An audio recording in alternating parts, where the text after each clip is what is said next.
Big Trouble with Simple Machines by Nathan Schreiber.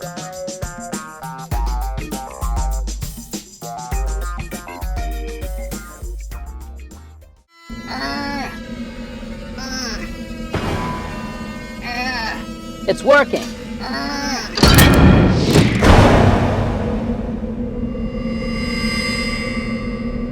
Looks like we found a ride out of here. Wait, did the whole platform just start rotating?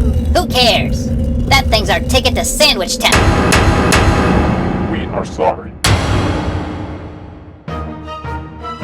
What do we do? The platform is rotating faster. Stay put and follow my lead. I've got a plan. Don't panic. Keep them off balance. Dodge their attacks and get to the cart. As long as there's only 2 of them. We are sorry. Oh, man. I'm not out of tricks yet. Deactivated epoxy. Temperature boosting catalyst. Too much weight on ankle. Jump! Now sprint to the center. We are sorry. We got them just where we want them. Now they're stuck at the edge, where the platform rotates fastest. My ankle is shot. Help! We are sorry. Stop saying you're sorry!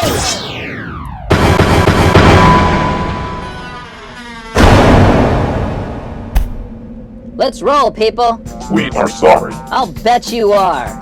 Figures we'd end up using the most traditional function of a wheel and axle. Moving heavy loads is difficult because of friction. When we push or pull over a surface, that surface pushes back. Enter the wheel and axle. They don't make friction disappear, but they change it. Now there's friction between the wheels and the surface. This friction is helpful. It provides the grip that turns the wheels. There's also friction that slows us down between the turning wheel and the fixed axle. The axle pushes against the inner part of the wheel. But this friction is overpowered by the rotational force applied by the outer wheel. It's spinning a much longer distance, meaning it turns the inner wheel with greater force.